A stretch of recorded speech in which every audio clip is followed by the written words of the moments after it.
Hi, good day. I am RM Kapalpin Lizada, your candidate number 17 of Iloilo Miss Parao Regatta 2015.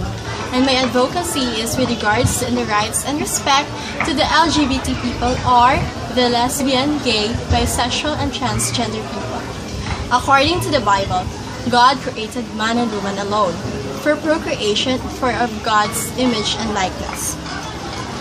But as time goes by, man and woman develop their own personal and unique world. But some of them develop into homosexuals. Homosexuals are God's children too. But they have feelings, dreams, and aspirations in life as we are, just normal people.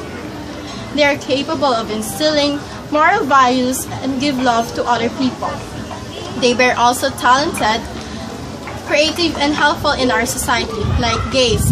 They are helpful to them as we are now.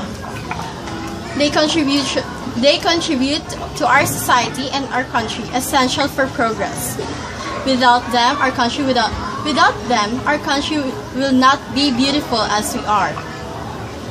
Therefore, we need to respect them, honor them for who they are and what they are, because they are brothers and sisters who deserve to be loved and be loved.